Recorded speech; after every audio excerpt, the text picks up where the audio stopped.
everyone, and welcome to Grip Lock, Foundation Disc Golf's weekly podcast. I'm Hunter, joined as always by Trevor and Konner. But before we jump into today's show, we're going to talk about the OTB Open. Got a little Trevor's trivia, updated power rankings, make that calls coming back, a Pro Tour media update. Lots of stuff going on you're not going to want to miss. But first, a word from our sponsors. All right, Sweaty Sack summer is approaching, and it's time for you to prioritize the comfort of your crotch. That's why the kings of crotch comfort, Manscaped, has spent 2 years designing the most comfortable boxer briefs out there. I've had the honor of testing out these new boxers. I can say it's the softest fabric of any underwear. So breathable that it's like gills for your groin. They even trademarked the jewel pouch, so you know it's serious.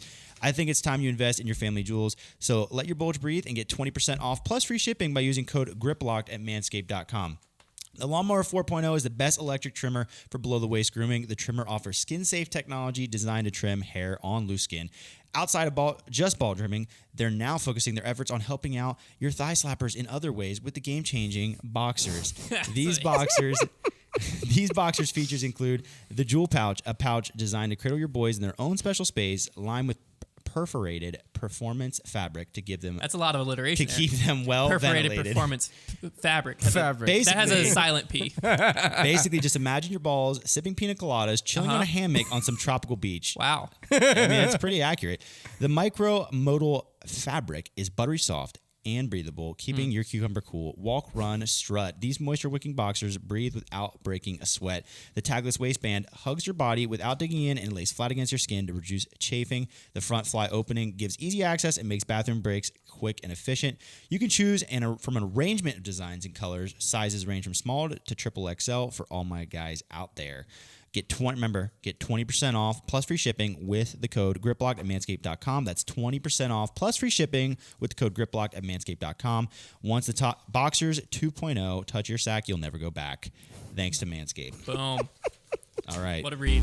All right, let's get straight into the OTB Open. Just went down. We're going to go over some results, the USDGC tracker, some points, and then some storylines from the event. It's a pretty good time. So on MPO, we'll start there. Third place, Aaron Gossage. Second place, Calvin Heimberg. And for the first time in over 4 years, atop a Pro Tour leaderboard, Simon Lizotte. Simon Lizotte, everybody. Takes it Is down. Aaron Gossage like high key? That just surprised me so much. Whenever the whole top three just is minus Calvin. Calvin's like you expect, but Aaron Gossage, props to him. Simon taking it down. Here's the thing, like Simon he's definitely been on my radar recently. Oh, but taking down a win is a big deal. It's a fascinating one because I think what's going on here is Simon, he even said in the post-round interview, like he physically can't do a lot of Simon lines. Mm-hmm. So we're seeing Simon play essentially Sexton golf. Yeah. And so you take someone with like the most arm talent in the world and have them play safe. I think Gossage makes sense on certain courses. He's had the biggest like roller coaster season ever. Like he'll like come in third one week and 50th the next week, and he's been doing it all season. Whenever I checked yesterday, I like just checked the UDisc Live really quick because I wasn't watching, and I saw Simon's name on there. I was like, "What is going on right now? Am I looking at the right year?" Yeah. I mean, 4 years ago, right now. 4 years ago, Memorial was his last win. So a little over 4 years ago because it was February. And that was really his only 2018. Like big tour win. I believe he had a national tour win. It was Ledgestone. He had that one and he had Ledgestone. Those were like the two big ones. But that's exciting. That makes me very excited. I feel like right now, I love watching him. Right now, he feels as dangerous as he ever has in his career because he is playing like real golf to win. Mm-hmm. You know, it's not like it was previously, which was entertaining. But like he was always like that guy who would sneak onto Jomez, right? And like it'd be fun. You're like, oh, Simon's on this card. I want to watch. But you're like not really thinking about him like beating the Pauls and the Rickies and whoever. Yeah, because you're watching for him throwing ridiculous andes. But now you're just seeing him, hit lines. Well, that's what he said. Putting well. Yeah, in his post-round interview, he was talking about how he's like one of the old guys on tour now. He turns 30 this year. Yeah, and he was like, I've had to change my game. He's like, but instead of throwing power antes, I just throw hyzer flips with flippier discs at 80% power, and they go just as far. And I was like, there's a lot to be learned right there, man. Yeah, that's awesome. Simon, man, like that's so exciting. He's legit. Like his last 3 events, he's been right there. He's gonna be very interesting to watch this year if he stays healthy enough to play the game that he's playing. I'll tell you, it's not gonna surprise me if he wins again, or maybe even another one. Like he's legit. Maybe Simon wins the European Open. I'm glad he's back up in it. That's awesome. Disc golf's coming home. FPO, we had Paige Pierce taking it down, Natalie Ryan coming in second, and Juliana Korver coming in third. going to the final round. It should have been. I mean, going into like what, hole 5? Like when did it? I wasn't watching the scores that much because for me, FPO Paige was dominant. She was going in with like she had what, a 9-stroke lead? I turned on the coverage and I went and I saw Paige at 11 under. She was the first person throwing. It was very early in the round. I was like, oh, the disc golf is on. And I went to myself, oh, wow, she's 11 under. Like, that's pretty good. And I saw that she had shot like a course record the previous day. So I was like, I bet she's got a pretty good lead, but like, let me see. And then I saw 2 under the next name on the leaderboard, and I turned it off. That's what the tournament, that's how it started. And so my plan was I was going to turn on the coverage around like hole 15 or 16 just to watch the final stretch and watch Paige win. Well, I think when I texted you, is that when you realized? No, I about the same time. Yeah. I had just looked on my phone, and I was like, that's gotten close. And then I put my phone down, and I was about to go turn it on because we were doing some work around the house. And then you texted me. But if you are wondering what the heck happened, Natalie Ryan through 16 holes was sitting at 9 under, and Paige was at even. Yeah. Which means they were tied going into hole 17. Now, unfortunately for Natalie, that's not what the end score shows because she went double bogey. It was an aggressive on play 17, 18, which 18 she had to be aggressive because she messed up on 17. Yeah, well, it was pretty much over on 18. Yeah, 18 was like she went for what she had to try to win and made her double bogey.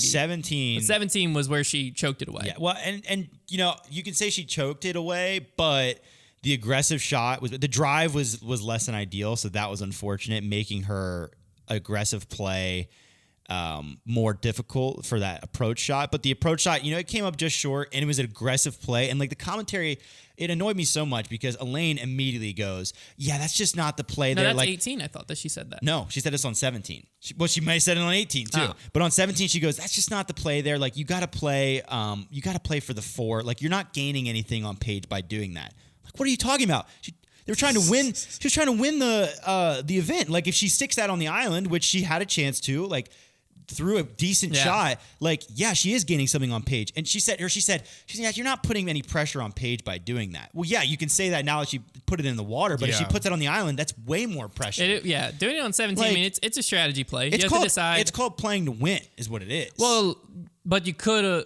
They were tied. Right, no, but like... So she didn't have to be aggressive in that point if she felt like she could get the win on 18. I'm not going to sit there... I'm not going to... Yeah, I'm not going to say... If she played it safe, I'm not going to be like, well, that was stupid. But like, I do not want the commentators... It's just 2 different decision-making points of view. Because Elaine is saying she should have played it safe, and there wouldn't, like... Probably would have... It would have made Paige do something. Right. And then she could have made a move on 18. My whole thing is, why on earth are we going to criticize a player for playing aggressively and trying to take a win? Like, the FPO field this whole year, every time... we see players don't even try to play aggressive and they just give it away for dumb reasons. So applaud a player for trying to go out there and take it. Mm-hmm. She tried to take it and win it instead of just like, and guess what? If that lands in the island, what are you saying? Wow, what an incredible shot. You're not going to say, oh, that's just not the play there. There was a lot of comments going on about I was watching on mute because my wife was binging some new Netflix show. Anatomy of a Scandal, I think. Interesting. I watched it. I have not. Liz was binging it, and so I wanted to still be in the living room with my wife, but I wanted to watch disc golf more than I wanted to watch what's on the TV. So I just turned on my phone and it had on mute, so I couldn't hear what anyone was saying. But a lot of the comments were saying that Elaine was very biased, like wanting Paige to win. It seemed like I didn't watch enough. I didn't hear it, so I have no idea. I didn't watch enough commentary to like give a full opinion on it, but. Yeah, I mean, I could, from the minutes that I watched and what I heard, like you could argue that. Well, from what you just said is what brought it up in my head. Yeah, that just annoyed me. Yeah. In particular. Well, I think it is just a commentator looking at it through a different lens. Also, if I see one more like lingering shot of a player eating, and then like sometimes. When I'm all down. I'm down for like the shots of like the players like between shots because it happens like on the PGA Tour. Like, to build up momentum. Like but they linger too long, and the commentators don't know what to do. They do. commentate it like it's a nature documentary. Like literally, this is what happened exactly. Missy Gannon is eating some granola bar or something. The camera goes on her. It's on there for a good minute of her eating this. She starts like reading the label, and Elaine's literally going, "Yeah," and you can see she's reading the label for the ingredients there. Like, What?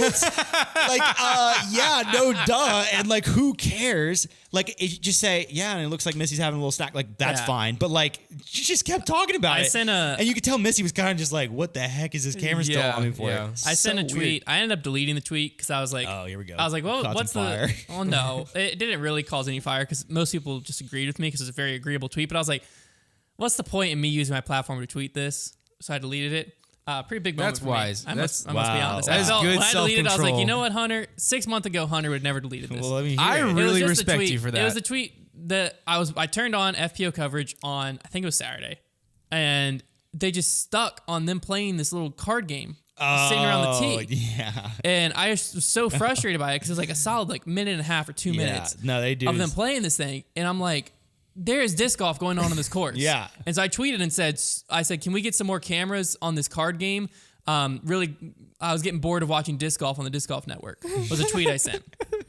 And somebody tweeted like, what happens when an FPO player has to withdraw because they got injured playing a card game? yeah, but I was watching. Funny. But like, my thought process was, That's okay, frustrating. I get that there's chase card and lead card, so all of your cameras are on the tee waiting for people to come. Send 2 of them to the next hole ahead. Yeah. Use the 2 for lead card here. You don't need more cameras to cover more golf. And then just cover the cards that are playing through on this backup. Or like, It doesn't matter what position they're in. Just Or let go us to show throws. I don't care or about like, what the frick. I don't want to watch or a like card game. go to the booth and have them talk about the round. Like Something. that's I feel like but a good I deleted the tweet. broadcast. I deleted the tweet. You should have a highlight package ready to go. Something. Like, hey, if we have dead time because there's a Look, backup. if you want to like quickly here's a show, highlight if you want to package. quickly Yeah. like cut to it and be like, yeah, and during the backup here, yeah, that's fine. sure. But they linger. Yeah. I could probably, if I would have paid closer attention, I could tell you all the rules because that's what was going on. Is Ella Hansen was reading the rules. She's like, yes. Then if you play this, and they mic then- it up too much too. And it's Yeah. all the cameras like zoomed in. I'm like, guys, I got to cut to a different angle here. I can't see her hand. I swear sometimes the switcher just gets stuck and is like, all the cameras are either turned off or on this card game. Like, what do we do? Like, I think that's what's going on. Yeah, I'm like, like, you do send, something. Send the cameras up. Like as soon as you know, Yeah. hey, there's a backup on 8. Chase card gets Or there. like- or let lead card keep going. Send the chase card cameras up a hole. roll the leaderboard with some music and some B-roll. Like, give me just something. That's a Yeah. great time for an ad break. Yeah. brutal. Man. The but thing is, anyways, I deleted the tweet because JVD got a little feisty in the comments against boy. someone. And I was like, you know what? They're doing a great job. They're doing the best they can. If I criticize every little mistake, then I'm going to be tweeting about this all day. So Dang. I just was that deleted a, was I that a deleted shot the right tweet. there? No, I'm just saying, like, you could sit there with any broadcast. Yeah. Because I was watching the golf, the PGA Championship. First Yeah. off, aggregate playoff. That was so exciting. That was electric. Way better. Bro. 3-hole aggregate playoff. That was super cool. Anyways, I'm watching that, and at one point, I can't hear the commentators because the helicopter's flying over. It happens. And I was like sitting there, I was like, the disc golfer in me wants to tweet and be like, I can't hear the commentators. Someone fix this. And I'm like, but I'm watching literally a major championship in golf's broadcast. It does happen. So like, again, if you're looking at it of like, I'm constantly thinking You know what this was, needs to be perfect, then I'd complain about every NBA broadcast and Yeah. everything. You know Yeah, what was yeah. an interesting thing that happened in the playoff on the PGA Championship? Did you watch the whole thing? Heck yeah, I did. So they Well, not the whole round, on the but I watched drive the whole playoff. on the drivable par 4 second hole of the playoff. So What a JT drive. Yeah, JT drives that thing. Second drive, 3-wood down the right side, catches that slope and you lose it for a second. Yeah, they couldn't see it. I thought it was interesting how quickly they were able to scramble a camera and get eyes on that ball before the commentators had to say The commentary anything. did say we can't quite see where that ended Right. up. And I thought that was interesting because that's something that disc golf doesn't do well enough yet, or doesn't have the cameras to like you just know that the CBS people were freaking out. Like, you better get a camera on that stat. I did think it was funny. There were several times where like there was a close zoomed in shot of the ball rolling down the fairway, Yeah. and then they just slowly zoomed out and kept zooming out and kept zooming. We're in a helicopter. I'm like, what are we? Or like, when they're following the drive. yeah, over I was gonna top say of the it. ball's like going down Yeah. and lands. You don't really pay attention to where you're watching from, And it just then zooms out. next thing you Well, know, it's a- they're like it's a- talking and like about to throw it to an ad, and it just keeps zooming Well, it's a out, and you're blend. like the whole yeah. But I'm just Yeah. saying like. Imagine the drone at the Pro Tour. If it's like zoomed in, you can see the stamp of the disc on the ground, and then it just Yeah. keeps zooming out, and you're like, I'm in the sky. Yeah, it's crazy. The camera stuff they have is nuts. No, but that Yeah, aggregate That playoff. drive- That's brand new, that format. it was fascinating. It's very interesting. So, Konner, what they basically do is typically it's all sudden death. There used to be a playoff for the U.S. Open where they'd literally do an entire 18-hole round. They've gotten rid of that recently. But so they just changed this playoff to an aggregate playoff, which is basically just means you play 3 holes and it's over those 3 holes who wins. And then after that, if you're still tied, they go to sudden death. Okay. Which is good because it really does still have like 3 holes. It's pretty tough to take a sizable enough lead that the last hole isn't going to feel a little sudden death anyways. Yeah. But they both birdied the first and then went birdie par. So then the last hole is like a 1-stroke deficit, and then Justin Thomas won. But it was That does interesting. sound exciting. It was a very interesting way. If you have, I like it a lot when you have a course that you have 3 really awesome holes, because they literally went par 5 that's reachable and there's water in front, drivable par 4, and then just a really good hole 18. So it was like imagine USDGC. We're going to play hole 5. We're going to play hole 17 and 18 as an aggregate playoff. So we get 3 awesome holes. They might have to adopt that. It was pretty sick. They could. pretty sick. Because the walk between sick. those isn't a difficult walk Yeah, either. that would be pretty sick. cool. Yeah, because even Because hole 1 is a I don't playoff. want, actually, you know what? It's all right. I'll save what I was about to talk about the drive for the banter, because we don't need to talk about golf anymore. Okay. But it was very entertaining. I was watching that while the MPO was going on. Yeah. USDGC tracker, we had 4 players qualify for the USDGC at this tournament. Anthony Barella, Chandler Fly, baby. Austin Hannum and Mason Ford. All 4 qualify for the USDGC I here. didn't want to talk about Austin Hannum. I'm going to be sick. Yeah. Well, we're about to, because let's go His into name is banned from the let's go into some podcast. points, shall we? I'm getting This is about to be I love something. this game. This is about to be something. murked, bro. So we I'm got dead last. Trevor got Thank 1 goodness point. the punishment is just like Chick-fil-A. Trevor got 1 point for MPO, 1 point for FPO, which brings him up to 36 total points. Goated.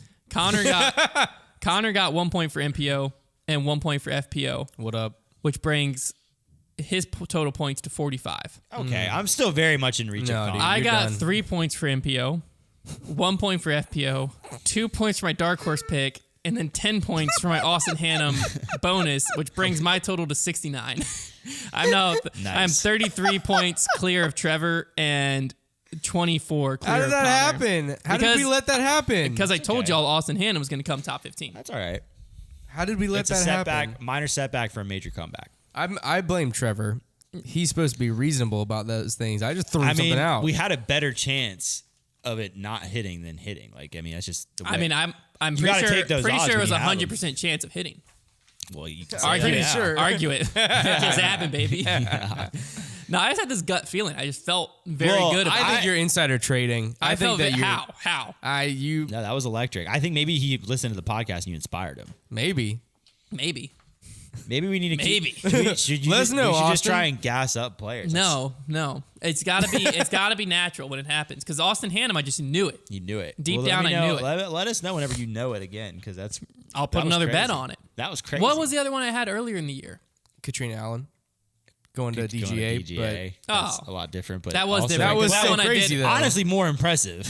Yeah, I guess I didn't have insider information on that one. No. I had several people DMing me that she was going different places. And the one that I was like, you know what, that could be something sneaky was DGA. I think, but you were literally almost saying it as a joke. So it was definitely like a shot in the dark. It was a shot in the dark, big Yeah, time. yeah, So but it basically, the Katrina Allen, Austin Hannum, I should be the there's third wheel there. There's a tie I there. should be the third wheel. That's Yeah, what I'm saying. say what the frig. So you can only make good bets within that couple. Yeah, and I'm blocked by half them.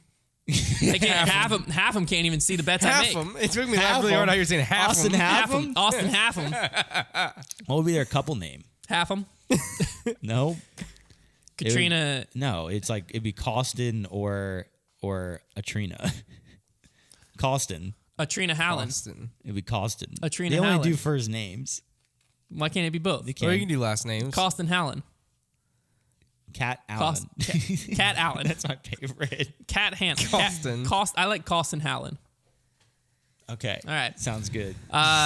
Anything Or else from OTB Altrina. Open? What'd you think of the course? I thought it was pretty good, right? I love that it was like it seemingly played very difficult. Yeah. So I liked that. So I loved seeing that video of them putting in the tee pads. Did you see that? Yeah, it's pretty cool. I liked. And it was seeing like that. it was actually pretty reasonable. They said it was like $1,300 is all it cost them. yeah. When you don't factor in like the it was all volunteer labor. The labor, yeah, is where it gets difficult. It's pretty wild, It's never. though. I mean, yeah. No, putting in a tee pad with a little strip of turf and concrete and a wood frame, and then you just need to rent like a tamper and whatever else. Like that's not. That's not going to be crazy expensive. They are time consuming because they were terraforming and getting a perfect Yeah. level. But that's the attention to detail that you want to see in the sport. That's what you want to see. I put a tweet out about the course because I saw some comments. It seemed like the course is very polarizing because it was a golf course. It was a golf course coming into the week, so people already were like had a preconceived notion they weren't going to like it. Yeah, sure. But it didn't really play as a golf course. Not at all. I mean, some aspects did. Like there wasn't like deep woods scrambling and stuff like that. But it was a pretty challenging pro. I'm not. And so Like, I was the hybrid curious. stuff. I was curious because I was just like, I was enjoying watching the coverage of the course. And so I said, I've been enjoying watching the course for the OTB Open this weekend. What did you all think of it? And I put 3 options. Love it, decent, no more golf courses. And 45% of people said love it, 36% decent, and 20% said no more golf courses. Well, if you're that no more golf courses, That's kinda close, though. Some people would have just voted that, not even seeing the course, just immediately being like, I Yeah, don't like a golf lot of courses. people said, like, the number one reason, some people said it was boring, which I just was like, you probably aren't watching this. Yeah, it's not So boring. some people said, though, that they weren't sure where the landing zone was or where they should be headed. Now, that is a good point, and I like that point because I agree. There are sometimes, but this once again, though, this does fall a little bit on the commentary because there are times where if the hole isn't explained well enough, like when they do the course map and like a flyover, if they're not explaining really well and you haven't seen the course yet, it is a little more tricky sometimes to be like you're watching a drive land and before the commentators say anything, knowing.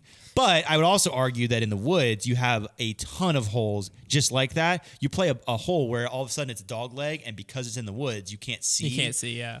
And you need, and also in the woods, the landing areas are so much smaller that you can land in the middle of a So I fairway. guess they're saying that and be in the wrong spot. in that you have a fairway to hit. Like there's Yeah. clear woods Right. defining where you're going. I understand what they're saying. But I think that the Pro Tour, because Jomez has done this some. I haven't watched enough Jomez recently to know if they continue to do this, but like I've seen them do highlight it. it? Where, well, they'll actually have like a follow flight of like what a good throw would be, Yeah, kind of yeah. like to hear. I like that. Because that's something you can do pre-production. Get there early, do the drone flight. You know what they need? Put that in and have like landing zone, ideal landing zone, and then the next shot Here- as you fly over, that would help. Here's the drastically. graphic they need that golf uses a lot is after you need the round, like the first round to happen, or at least a good bit of the day.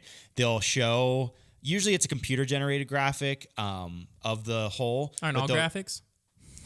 I'm sorry. Keep I going. meant like I know what the you image meant. of the I know course. what you Yeah. meant. I'm sorry. Well, I know. I need to explain it correctly. Like the image of the course, but they'll show like the landing area, like largely, and they'll show dots where everybody's everyone's drives landed. lands, and they'll be colored based on we what don't have they that made. data. Is the issue? I know, but I'm saying like that would be cool because it shows colors based on what score they made from those landing areas. So you kind of see a grouping of like All the birdies and land here. In golf, it's not quite as accurate because putting is so much different, and like also like hitting a wedge shot from 100 yards is just it's like really hard. But in disc golf, you would very clearly see where the birdies are coming from and where you want to land. So that would be fascinating. I think that like that is the next thing UDisc needs is the UDisc people marking on a digitally rendered course like where the shot landed, because that would just the amount of data that would provide would be tremendous. Yeah. I do kind of wonder if there's a way that you can like mark up a golf course to make it easier to watch. Because I do understand how like whenever you're watching a golf course, at some points it feels like I feel like it would make it feel less like Oppenheiser if you found a way to like maybe line what would be the disc golf fairway with flags, but the flags are never in the way of what a good shot should be.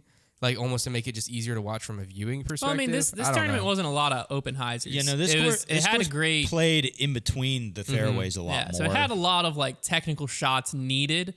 But the issue is just it is still on a golf course, so there is still just open space. Yeah. So like Yeah, when yeah. you're looking, even though like they're throwing here, but you're just kind of looking at openness. Yeah. So it was just I think that the pre-roll a lot of times graphic it is literally just the and, landing too. and the knowledge of the commentators' knowledge of the course. It's very that important for the 'cause commentators at as soon as it Emporia- lands to say how good the shot At is. Emporia Country Club, that was not an issue at all. Yeah. Which it still was a golf course, but Right. the commentators knew the course very well for the DDO Yeah. because they were on site. I- This is the importance of commentators being on site. Yeah. Because Nate Doss could talk about, oh, I played this course literally 3 days ago.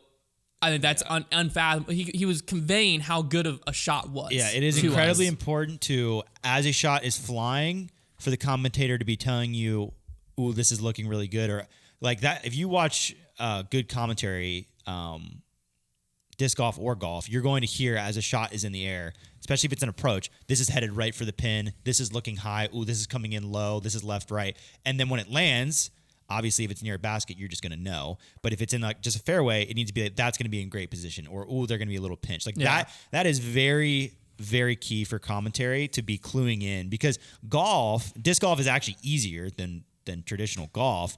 But golf can be very difficult to, as a viewer, because of just the nature of the sport, to be clued in on what's happening, right? You didn't watch a ball go into a basket or a puck into a net.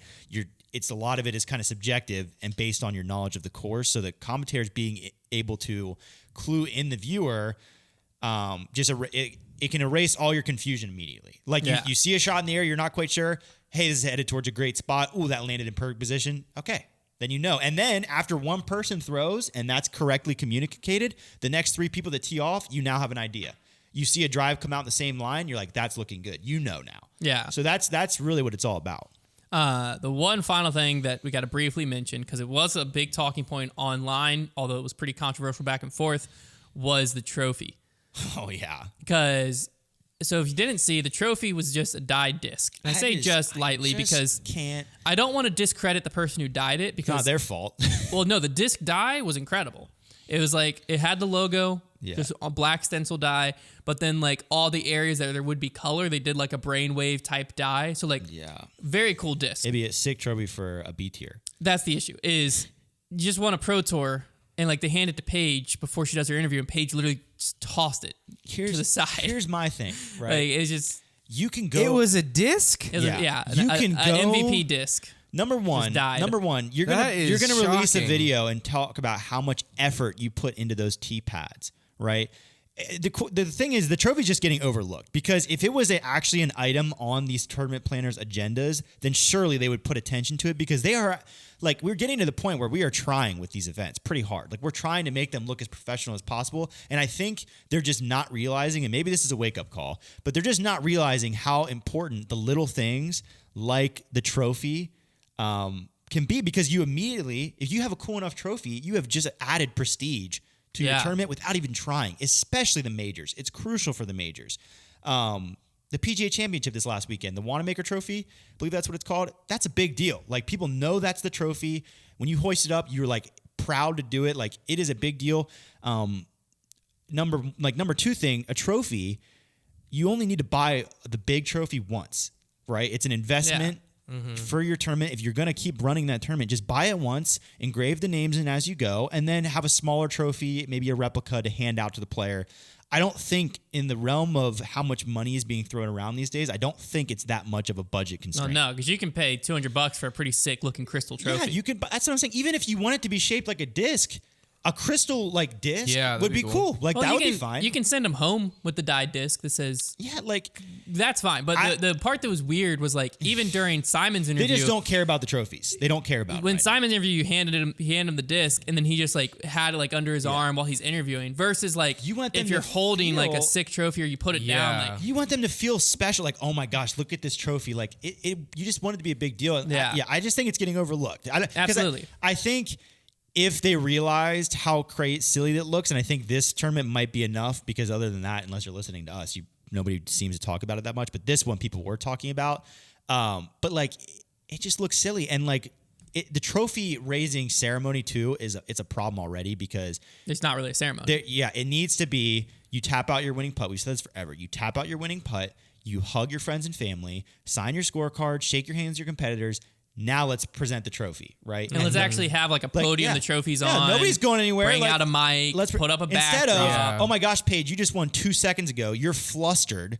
Your emotions are freaking out right now. Here's a mic in your face. Like, no wonder. Simon didn't know what to say. That's what I'm saying. Simon did. The win hadn't. For Paige, she had like, Paige wins plenty of times. So she had like a predetermined, like, this is what I want to say to the viewers. Simon, literally, the mic was in his face. She's like, I don't know what to say. I understand wanting to capture the raw emotion, but like, you got to give him a second. Yeah, let the win sit in, because you're gonna get a different emotion. Yeah. When you interview him right after, he doesn't know what to say. Because there's moments where like Eagle didn't even know he won one time when the interview happened. It just looked weird. like news, like news reporters where they're trying to get the people before they go into the grocery store. Like they're not gonna. It's not like they're gonna just jump straight in their car and leave in their limo. But regardless, I definitely think That I part get of the the tournament just argument. needs to The counter argument clean up. was players don't care about their trophy. Well, no kidding. That's fair. But there's twofold. One, maybe because it's a disc. Two, that's not important. The important part is the presentation to the viewers. Like Yeah, Trevor's saying, it looks good. You keep that trophy at OTB, at wherever the TD's house is. You bring it back next year. Yeah. It's the same trophy. You can send the player home with the disc. Yeah. And they can hang that on their wall. It can be like a wooden plaque. It can be whatever. What the player goes home with is irrelevant. Because that's, Well, I mean, it's that's cool not, for your trophy cabinets, but it's yeah, cool for the players, but for the broadcast, viewers it's at irrelevant. home, Yes, the for viewers at for home, the broadcast, yes. a lot of most sports we don't really see. I mean, like NBA, you have like the ring championship, the ring celebration, stuff like that. Yeah. But a lot of times at home, we don't see what they go home with. No, you're right. Because that's not celebrated. Unless That's you not see hyped their up. tour of their trophy cabinet, then yes, yeah, you don't. You see what's presented at the moment. Right. And like imagine, well, the only thing that really works is tennis or golf because NBA, like that's like a major. But for golf, imagine golf and they just walk up and hand you a golf ball. Yeah. You're like, Right, here it is. right, Or A even a golf golf ball club. with the look. Well, the golf club could be kind of sick because that's big at least. If it was just a normal golf club, But yeah, it if wouldn't you be. hand Yeah, a yeah. self driver that has the logo, tournament logo on the you'd be thing. like, you'd be like, Yeah, what yeah. the heck? Yeah. Yeah, and plus that's the other thing too is in disc golf it's not a big deal yet. Yeah, what kind But of disc was that? It was an MVP disc. So like then you have True. you hand it to a discraft player, she just chucks it to the side. You hand it to a it's a Discmania player, marketing ploy. and like he's like holding an MVP disc Yeah. during the whole yeah, thing. my thing too is Like you pay those players enough money, like you're not going to see a Titleist guy Right. holding a stealth driver like, Yeah. yes, might look not- how sick this is. you don't care about the reason you don't care about the trophies right now is because you didn't grow up watching your favorite pro hoist that trophy, right? The guys who grew up watching the green jackets get put on or hoisting up the Stanley Cup or all that, like that's why they want to hold those trophies because they watched it over and over again. So you do this, you implement it now, especially for the majors. And like all of a sudden that world championship trophy is the same for 30 years and you've watched It's like USDGC. with They what? have a big trophy that has all the previous Yeah. names, and then they come back next year to get the trophy ring. Yeah. That's yes, and the ring is a nice touch too. But that's what I'm saying. Like if it's emphasized in the broadcast so people see it, and then you keep doing it over and over again. I mean, like for hockey, like they do entire advertising for the playoffs just based around who gets to hoist the Stanley Cup. Like it is a very big deal. Green jacket, same thing. Like, what do you see when you see advertised to the Masters? People getting their green jackets on. Like, it's a big deal. It adds to the prestige of the tournament, and then years down the road, disc golf I think has such a fast mindset, like such a quick turnaround mindset with a lot of things sometimes, where they need to understand that, and they're starting to. They need to understand that you set these things in motion now. 50 years from now, it's going to pay off. But if you never set them in motion, then, of course, year to year, it's not going to make sense because things can't happen in a year. This sport is still very young. Yeah. All right. Trophies, man. Trophies. It's time for the fan Come on. favorite segment of Trevor's Trivia. But before we get into that, got to thank another sponsor of today's episode. Today's episode is brought to you by Disc Dot. Disc Dot is a simple and effective training tool for your disc golf putting practice routine. The Disc Dot simply clips onto a single chain link on your practice basket, providing a highly visible focal point to give you instant feedback and results. Brightly colored for less eye strain, the Disc Dot will help you build muscle memory and confidence, leading to more putts made on the course. Disc Dot is a training tool of choice for top professional athletes such as Kristen Tatar, Gannon Burr, Johnny McRae, and more. Disc golf education and training programs worldwide such as UPlay and DG Academy use Disc Dot to help teach the importance of the focal point while putting. If it works for them, it could work for you too, but don't take our word for it. Just visit disc.usa.com right now and use code FOUNDATION to save 20% and find out for yourself. I actually started using... I don't know if y'all are aware of this, but for our Patreons, Trevor and I are in the middle of a series called Hunter and Trevor Stop Sucking. Pretty straightforward what we're doing. And part of what I'm trying to do is get better at putting because that's one of my woes. And Disc Dot has been helping me do that. Just clip it onto the middle. You been practicing? I have been. And the biggest thing for me working? is once I get to, you'll find out. Once I get to a certain amount of putts in, the chains start to blur together. That is true. And it's hard for me to stay That focused. is true. This makes it where Focal my point. mind doesn't have to focus on a single chain as much anymore because I'm looking at the whole basket and there's a red dot. That It's is very true. easy to just look at the red dot. I have and noticed so that when it I do allows me chain to link putting. putt longer with less strain. So disc.usa.com, use code foundation. Trevor's trivia. I've got an interesting one, I think, here. Heck yeah, baby. So we're gonna do a little bit of disc history today. I was kind of scrolling through the PDGA approved archives. What are you doing? Put that thing down, bro. Feeling a disc, man. So history. I can sense its history through its I've plastic. got a list of discs here. These discs are either 5 years, 10 years, 15 years, or 20 years old this year. So they're either turning 5, 10, 15, or 20 this year. 5, 10, 15, or 20. Okay. And your goal is to guess which one of these categories it The falls disc is in. in. Okay. Most Okay. points wins. Most guesses wins. right. So I think I have. So basically, how long has this disc been around? I've got 12 discs. 5, Cool. 10, 15. All right. Okay. The first disc Excuse me. is. And then obviously you probably don't want to use your rationale out loud until you. Yeah, for sure. The first disc is the Mamba. Cool. That's kind of a Who's tough first, one. me or you? I don't know. What you want? I'll take this one first, All right. and then you go first next. So it's 5, 10, 15, or 20? I think this Yeah. has been around for 10 years. Okay. The Mamba. I'm going to say... just to mix things up, I'll say 5 years. I kind of feel... No, it's been longer than 5 years. I take that back. I'm confident it's 10 years, so I don't feel like there's a reason to stray from Okay. it. Okay. It is 10 years. Yes. Yeah. 1 point each, baby. I wanted to mix it up, but I also didn't want to be dumb. I respect that. I Don't- definitely don't had a ever do Mamba that. more than 5 years ago, so... I was just thinking I didn't think it released while I was playing, and I've been playing for 10 years. yeah. All right. Yeah. Disc number 2 is the Innova Beast. Okay. So I know some old guys through this. Not like old guys, but like older guys. 5, 10, 15, or 20. I will say it could be 10 years. I'm going to say 15 years. Okay. That's where I'm leaning too, but no, you know what? I feel like 2007 is when it came out. I'm going 10. I'm going 15. It's 20 years old. It is 20. Oh, It was wow. 2002. Jeez. Yep. Dang, I didn't see it being that old. All right, so we both have 1 point still. All right. Next disc. We're kind of on the same wavelength. We got to get off that. Yeah. Next disc is Or you can just break his game. True. the Gateway Wizard. Oh gosh, that's got to be 20. Yeah, that's... Got to be 20. Is that I your was- answers? That's my answer. Does it get older than 20? No, In this 20 game? is the oldest you can Because he get. started 20 is definitely... he started making plastic in like 97. It has to be 20 So years. 5 years in, he made the Wizard, I think. It has to be 20 years. Is that your answer? Yeah, of course that's my answer. Yeah, that's my final answer. That's correct. That's correct. Yeah. Okay. I was hoping you guys get that one because we were. It kind of felt like there. a trick question. It was. That's why I was... Trick is in Both have maybe see two. if you'd overthink it. All right. Next we have the Discmania P2. It's my turn to go first now. Discmania P2...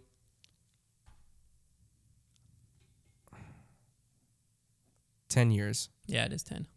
15 years. No Wow. way. Their first mold came out sneaky early. I'm The surprised by that. first couple molds came out. It came out in sneaky early. 2007. The P2 did. Yeah, because of the protos. I mean, this is an approval date. original approval date. Yeah, Wow. yeah. It's older than I thought it was too. Their second wave was We just stop answering the same thing. It's just your answer sounds like there. I was thinking there's no way the P2 is older. Than I know. Yeah, All that's right. what I was thinking too. Next, we have the MD4 It's my turn. from Discmania. That's 5 years ago. Yeah, I mean, I'm was it more than 5 years? I remember it coming out. No, that's the MD5. I remember coming out. I can say honestly, and this has nothing to do with the time, but I don't remember the release of the MD4, but I'm sticking 5. Okay, I'm gonna create a little chaos here. okay. We have to have a winner. I'm gonna say 10 years. It was 5. Yeah, I remember when it came out because I was playing when it came out. I remember vividly remember getting excited over the release. I don't remember. I remember the MD5 coming out. See, I didn't even know they made an MD5. It's a Gator. It's I remember- it's a it was beadless like Gator. right. That's it why I was hated it. right at the end of The the MD4, originals. I remember because I was throwing MD3s, and I was like, I wish it was just a step up, but I didn't want to go to Rock 3s. I didn't like the bead, and then the MD4 came out, and it was amazing. So it was a verdict, basically. They basically came out with the MD5 because they were like, we got to get that Glow Gator out of Eagles' bag. We got to put some of the Discmania in there. Yeah, exactly. It's a good disc. I have one. Next disc we have is the Destroyer. Me or you? It's First. you. It's me first. Wait. No, you went first last time. Okay. 15. Yeah, it was definitely 15. Dang it. That's correct. Yeah, it definitely was. All right, Hunter's still up 1. Next disc we I have. knew that one. Yeah, I mean, there's no reason to go against what you 2002 was like, that was way too early for a Destroyer. Next disc Yeah. we have is the Judge. So you're first on this one. 10 years ago. Just like every one of them, I know that's it. Why am I gonna not do that? Could the Judge be older? No, it couldn't be. It's 10 years. It is 10 because 2012 Worlds, Paul's wearing DD on his back. Yeah, I was about to. Yeah, So and the Judge is their first mold. So that's I knew no way it was they before they then. weren't around before that. No, before they were not just a making retail discs. store. Yeah, They that's were what I was dyeing thinking. stuff. Yeah. We got 5 discs left. Oh, okay. We got time. Here. Next disc we have is the Challenger SS. Oh, see, now that's tough. That is tough. On to you. I'm gonna say Actually, has- some of the tougher ones. it for has been last. around for a while though. It's not necessarily a super new disc, but it's definitely older than 5 years. I'm gonna say 10 then. I think it's 5. It is 5 years old. Yeah, I remember Dadgummit. it coming out. That's the Really? only advantage I have I is don't I remember it remember coming disc out drops. either. I remember discs coming out, and if I remember it, it has to be 5 because I haven't played 10. I just didn't give a crap about Discraft back then. The next disc we have So I'm up 2. Dang is it. the Discraft Predator. Back to me, Yeah. 15. Yeah, that's an oldie. It's definitely not older than 15, and it's definitely not newer than 15. But I'm already losing, so I'm just gonna say, well, Nate Doss was throwing them, so it's Sure. not 10. Whatever, I'll say 10. It's 20 years old. Oh, dang! I should have went the other direction. I knew it wasn't- Nate Doss was winning yeah. world titles in like 03. I knew Yeah. it wasn't. But I didn't know if it was out back then because it had to be. Yeah, I mean obviously it was. That's all. But as in my head, I knew Nate Doss was throwing them, so I knew it wasn't 10. But I didn't know what year the In the Bag I watched of Nate Doss throwing them. Next, I should have went the have- opposite direction. I keep on forgetting that's 2022. We have the 2002 doesn't sound that long ago. Yeah, the Prodigy X5. Barf. 5. Dang it, that was my answer. Okay, well then, After this, we still it's have, definitely 5. We still have 2 more I discs. feel like it has to be. it has to be 5. It is 5 years. Yeah. All right. Because they originally only had the X1, and I remember when they started going X2, X3. These last two Yeah. are very tough. There's no way for me to win, but we're just no, it's you still a could go fun 2 game. for 2 and we'd be tied. We could tie. Am I 2 back? Yeah, I thought it was you 3 could tie back. it. 2 Okay. back. All right. These last 2 are very tough. So the first one we have is the TL for Minerva. Is it me or you first? It's me first. Okay. 10. Hunter. If I was strategic, I would just say 10. Yeah, I know. But I'm gonna say 15. It was 15. Darn it! It legit. I was gonna say I feel like the TL was an older mold than I thought when I learned it. The last one is the Mercy. As me first, we'll just go 10. Why not? I don't know anything about the Mercy. I'll go 5. Why not? It's 10 years.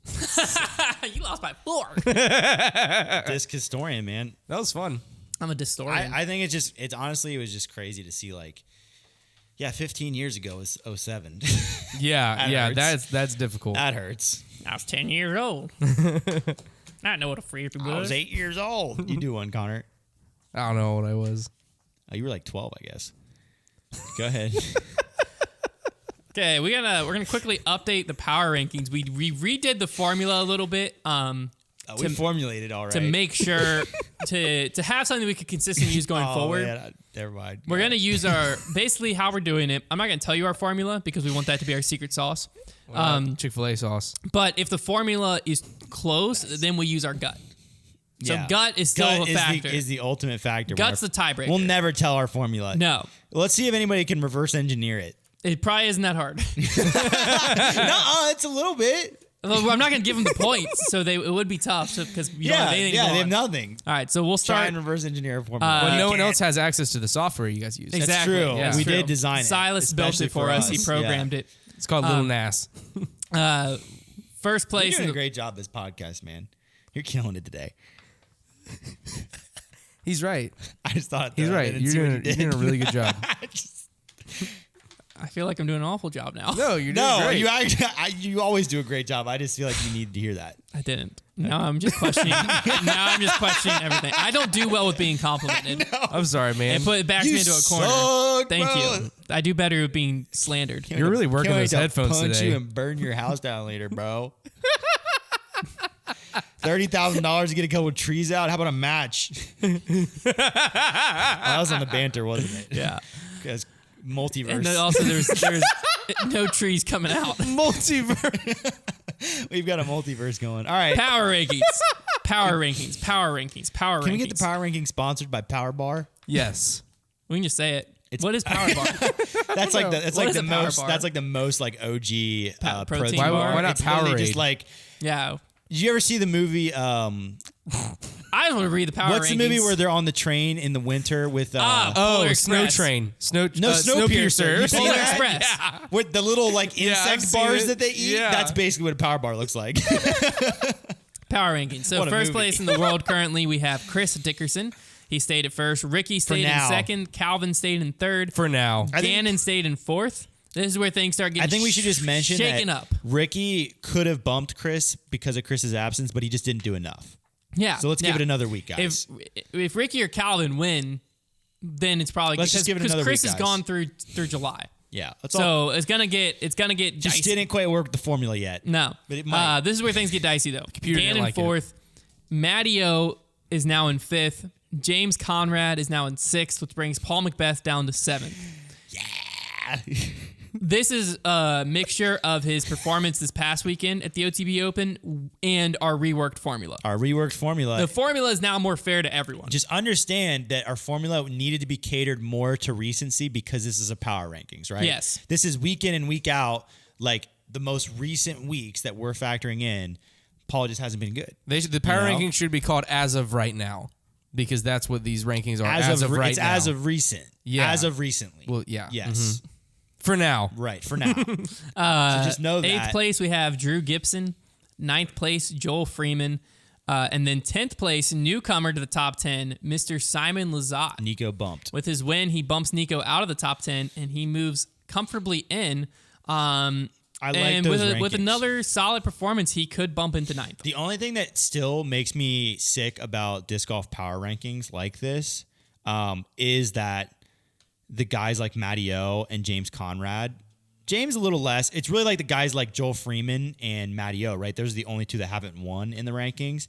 And like both of them, you don't feel like they're ever going to win this year. But they could. They I'm could, just though. still on edge because They I'm have still to be waiting there, for. but it's just that's the only reason they look a little weird is because like Matty-O, but he's had a good season. He's had a great It's season. been a great season. I'm just still waiting for like a SWAT team to bust out of the ceiling to arrest us for putting Paul at 7. It's power ranking. I know.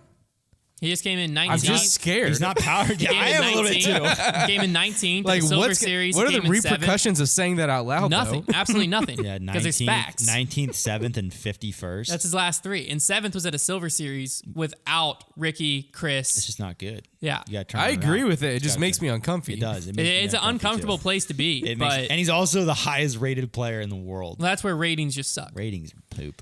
FPO, nothing changed. Kristen stays first, Paige second, Kat third, Val fourth, Missy fifth. We ran our formula across them, and Kristen's our eye test season was has right. just been too good. Kristen's season's ridiculous right now. Yeah, it's gonna be tough Kristen for Paige. is mirroring Paul Macbeth 2015 right now, meaning she hasn't come outside the top 3, Goated. which is pretty insane.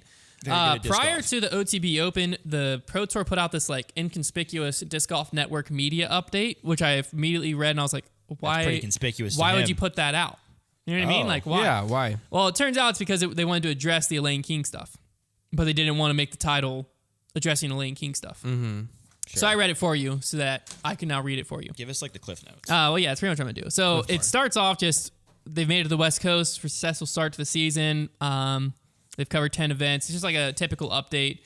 They did want to update the broadcast plan, which I feel like I'm missing a page That's not good. because it We're goes like missing a Pierce. remainder of the season. Broadcast plans for the Beaver State Fling and bonus coverage at PCS will feature 4 rounds of live coverage. Yeah, you definitely are missing a page. Yeah, I'm definitely Pierce. missing a page. You want me to go look for it? No, because I think it just didn't print. I think I'm missing like a little in between section, but I can pull it up on my phone. I've never ever seen such a lack of professionalism. Yeah, Honor. Actually, we take it back. You're not doing good. On I this know. podcast. I know. I'm not. I'm aware. Bro. I'm aware. It's okay though. What the heck? It's okay though because I don't can want to just be vulgar, but what the heck? Research. The season, the OTB Open. Okay, blah blah blah. Is it important? Weekend, North Beaver State Fling. Okay, so they announced their broadcast updated plans for the Beaver State Fling, which I believe the Beaver State Fling is a silver series and will not have the final round live. What? I believe, because I think they can't do the coverage. I'm pretty sure the Beaver State Fling will just have 4 rounds of post. And then I must ask the question: why have the tournament at the course? No, it's a silver series. Yeah. So like that, I think that's just the thing. I mean, it's a bummer though. They will be still making their what if everybody's there and it's got like the coolest finish ever and we don't get to watch it live? That coverage of the stinks. European Open will be included for all Disc Golf Network subscribers, so that's important. And then this is where it gets into the OTB Open. We'll see 5-time FPO World Champion Disc Golf Hall of Fame member Elaine King return to the commentary booth. I love it. They And had they- to throw that in there. Oh, they had to, you know? Hall of Fame. Her latest Whoa. appearance on the Disc Golf Network sparked some controversy after she communicated indirectly with competitors in an attempt to address a concern. As a result, the Pro Tour has conducted an internal review. Well, they said review process, but an internal review to understand the issues and facts surrounding it and has addressed with King directly. So basically, the Pro Tour determined Elaine will cover the remainder of her 7 previously scheduled events for 2022 and remain a part of the broadcast team. And they've briefed all the commentary members on communication processes and ensured that everyone in the network booth has clarity on the appropriate process for addressing any potential issues on the ground they may become aware of. And Jeff Spring said this: members of the disc golf community have expressed concern regarding the scenario at Champions Cup early this season. Some of these concerns are valid and were shared by us. We've made it clear to Elaine and all of our commentators that they should not interact with competitors or caddies during competition. We have reiterated that if any questions arise during the broadcast, they are only to reach out directly to team members to seek clarification. After the review process and numerous conversations, we are confident that Elaine had nothing but sincere intentions when she attempted to resolve a potential issue that she had noticed. We are confident that she has learned from this and will not repeat this mistake going forward. Okay, good. That's the professional way to do this, right? Like, say we conducted an internal review, we've reiterated this won't happen again. So in my opinion, here's the thing. I mean, I don't like Elaine as a commentator. I don't think she's not that good in my opinion. So like that, but besides that, she made one mistake, and yeah, it was a bad one, but like it happens, and I'm okay with her being given a second chance after the Pro Tour, handles it the right way. So I don't have a problem with that. I'm glad that I think they did that the right way. The press release, like that was structured well and written well.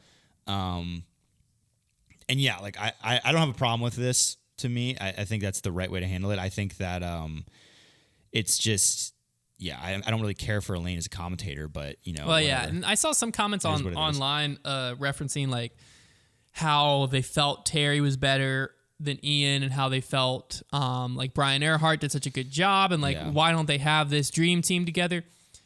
And this kind of farther backs what I expected. I would imagine Pre-scheduled. they have pre-scheduled contracts with these commentators of like, this is the events you're doing. These are guaranteed. Because that's what like Elaine, they said remaining 7 events. Right. We're going to find out next year probably where like rubber meets the road if they decide to go. Because like you don't tune into CBS and not hear, Nance and Faldo in the booth. Or whoever, or any good commentary team. Like I'm not going to turn on Monday Night Football, and in this case, this year you would hear Joe Buck and Troy Aikman. But like, you expect your best team for the best events. I think this year they're figuring out who is our best team. Yeah, so I agree, and I think that next year, hopefully, I think it's clear enough to me that your best team is Terry. Some combination. Perkins is fine. Earhart is the best in the field, though. Earhart is the best in the field. He's also pretty good in the booth. I think Terry is the best play-by-play. I think it's okay to switch up color, personally. But you shouldn't, though. You shouldn't, but I think that's okay. I think if it happens, I mean, I'm not going to be like, as long as they have good people in the booth, I'm not going to be like upset about it. But I think you should have your best every week because you should be able to pay the best and make like that should be their job. But I think the play-by-play and the on-field reporter, those two make it. I think the only reason it's tricky is because our best color guy is Sexton. And he's playing. But I think if Sexton wasn't playing, then it's like you either get Sexton and make him commit, or you find somebody else that's good. I think you need to try and lock it down, because like these broadcasting things, they're best. It's like a lot of things. They're best when they go on for a long time. So not only do they get really good at this, they start learning all the courses.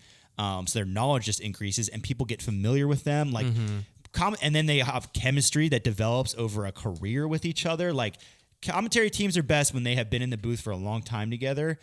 So the longer you can sort of marry that, combination that you got going on, like other golf networks have done, the better. So I would like them, and then the other thing is, they are, pretty new into this process. So if they rotate again a little next year, I'm not going to be like flabbergasted. Especially because they probably still have to decide. I don't know if this is part of their decision making, but they probably still have to decide if they don't want to go the route of hiring a professional commentator. Like maybe they're like, you know what, we've got some more money. I think that for the future, we should get our play-by-play guy to be an actual professional. Or maybe you just argue that, well, Terry does this long enough and he's good enough that, he can be that good. Mm-hmm. I think Terry does a fine job. So it'll be interesting to see the route they go, but I do hope that they eventually settle on their best team and they try and stick to it. It is a question of, to me at least, why, because we're still doing the remote commentary thing.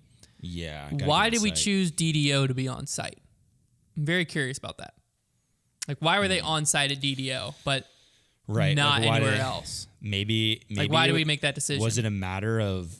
Because in my opinion, DDO, them being on site, made the commentary 10 times better. Yeah, you always wanted on site.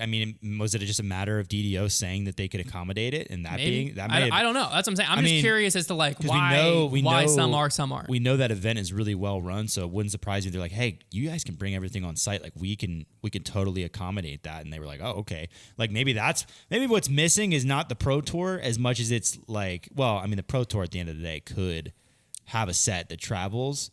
Because that'll be when we really made it, is when we have a traveling set. I feel like that's not even that hard. No, not something basic, certainly, but like a full. It really comes down to the venue's accommodations, right? Because you're going to need to be able to run power. You're going to need the right spot for it. So a lot of times they put those sets. Some courses have them in buildings, but a lot of times they have at least a tent, just in case there is weather. Like there's a lot of variables with it. It's a pretty serious I'm just saying, production. like, if you look at the current set and think we need to recreate that, can do that off of very true. A basic generator. That's another.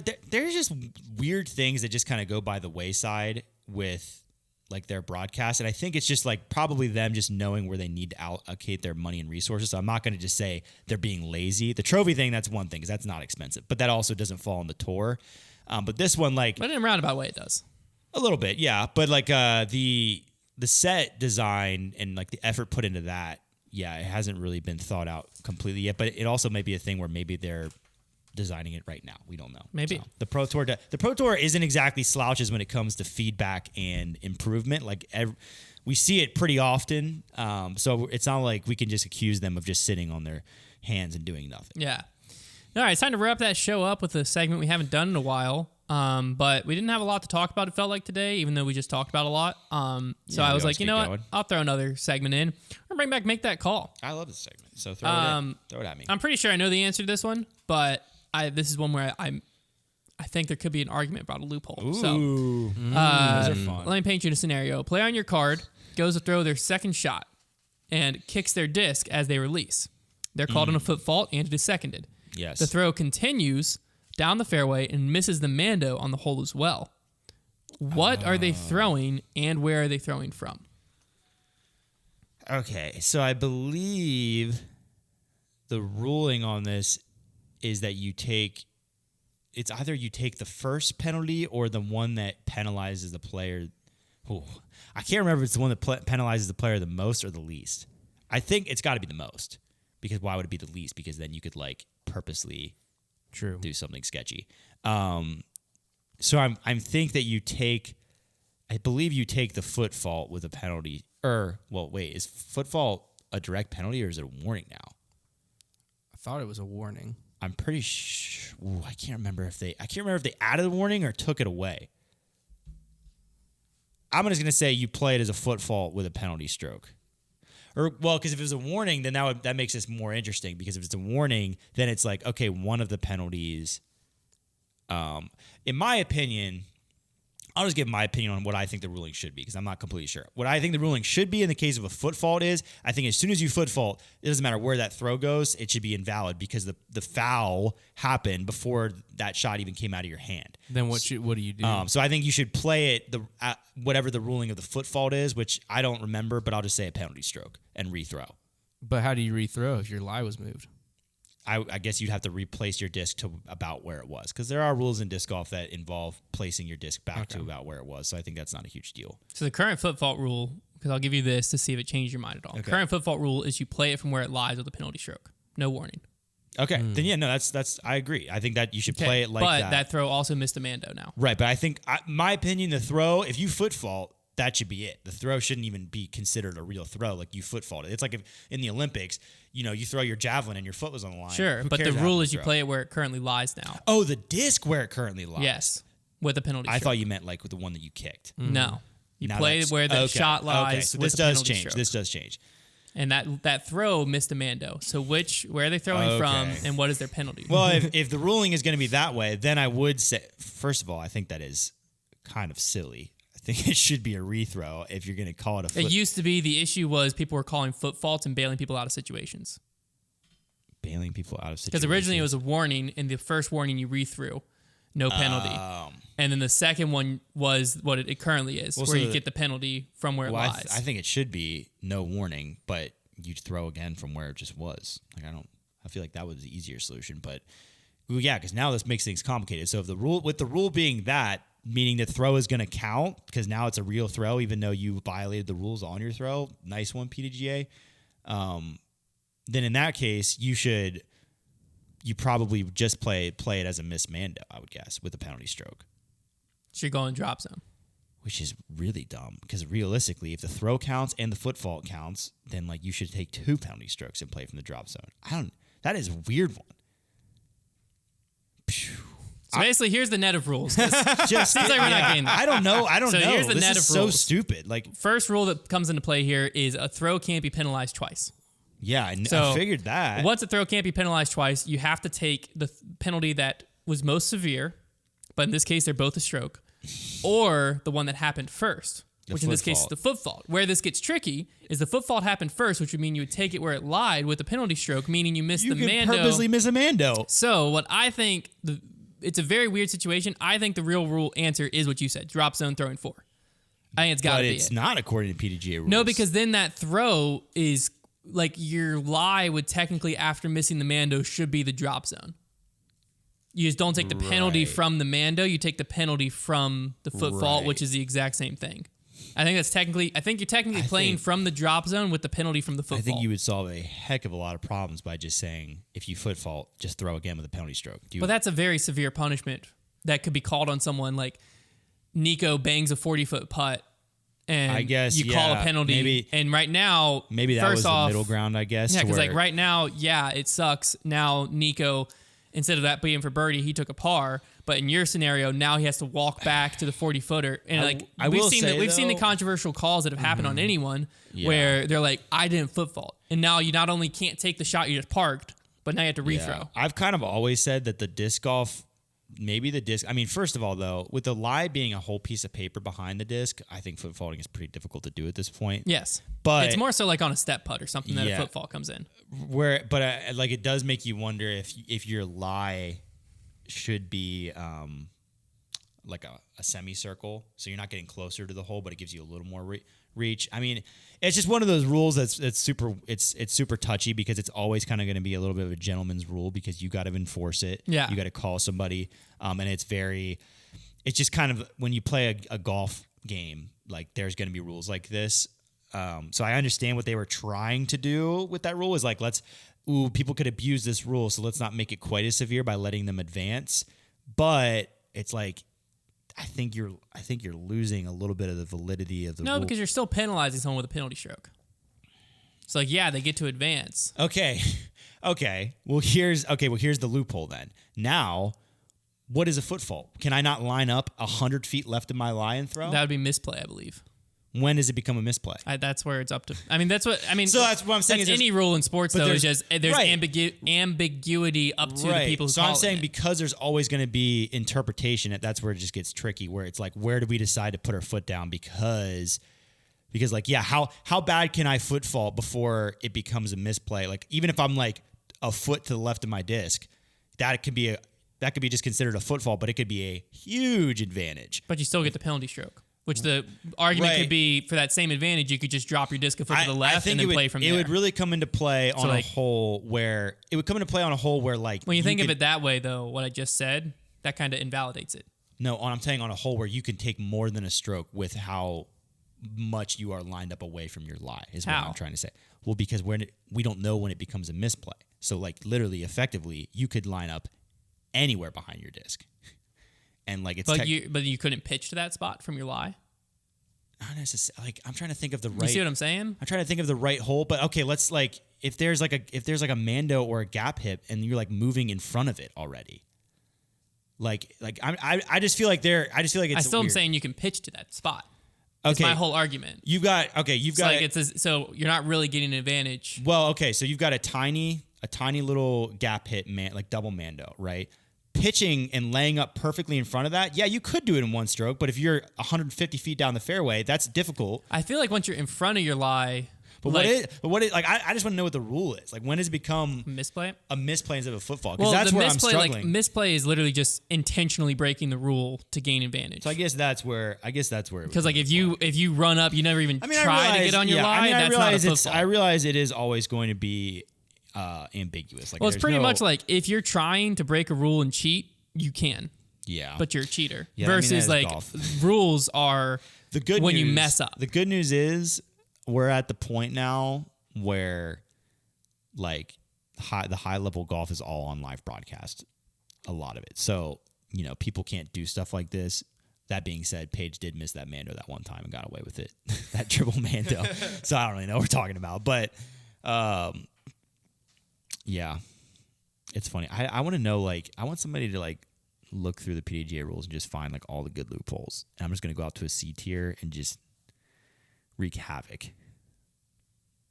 There's, this guy who has this TikTok account dedicated to, golf rule loopholes. But it's kind of stupid because he basically ignores one rule and then just makes it look like he found a sick loophole, but he really didn't. Yeah, so here, types of misplay, incorrect lie. The player has played from a lie that is not the correct lie. For example, the player has teed off from a teeing area that's not correct, thrown from a lie other than the lie established by the thrown disc, or played an out-of-bounds line. So what's the difference in a foot fault and throwing from a lie that farther isn't? Up, it says a misplay is not a stance violation, nor is it a practice throw. So I guess the question is, what's the difference between a stance violation and incorrect lie? Yeah, because that just said you play from a spot that isn't the lie defined by your disc, but isn't that what a foot fault is? If no subsequent throws have been made after the misplayed throw, that throw is disregarded. The player plays from the correct lie and receives one penalty throw for the misplay. So for a misplay, you do go back. But we still don't know the difference between a misplay. Well, if someone threw from your scenario in front of the lie, that's a misplay. Okay. Like if you ran up, you never even attempted to get to your lie. I guess it's the intent. It's intent, sure. So I would agree with you in saying that it's going to be impossible for you to make a throw that is close enough that you still could argue intent and it not be a one-stroke advantage. Yeah, which I think is probably where the footfall rule comes in. But there you have it. I was just confused because I was thinking the foot fault happens first. So could you miss a 2 feet behind your disc and just throw a spike hyzer over the mando and park a basket that's otherwise not parkable to make the mando and then be that's where I was. Me on the mando fault, thing is I'll where be the mando thing is where it got tough because there are certain holes where you could just. But I think what would be is because you missed the mando, your lie on that throw is the drop zone. Right. So you take it to the drop zone with the penalty from the foot fault. Is how it all as soon works as you miss together. the mando, your lie becomes the drop zone. All right, that's gonna wrap up this week's episode. Crazy. Hopefully you enjoyed. We'll be back next Monday to bull. No preview. Talk. No preview. No tournament this weekend. No tournament. Have fun. Go play some disc. We should have a slogan. Keep slinging them discs. Keep slinging. That's original. Let's do it. Yeah. Nobody's ever done that before, right? Keep digging them slisks. We'll see you next one.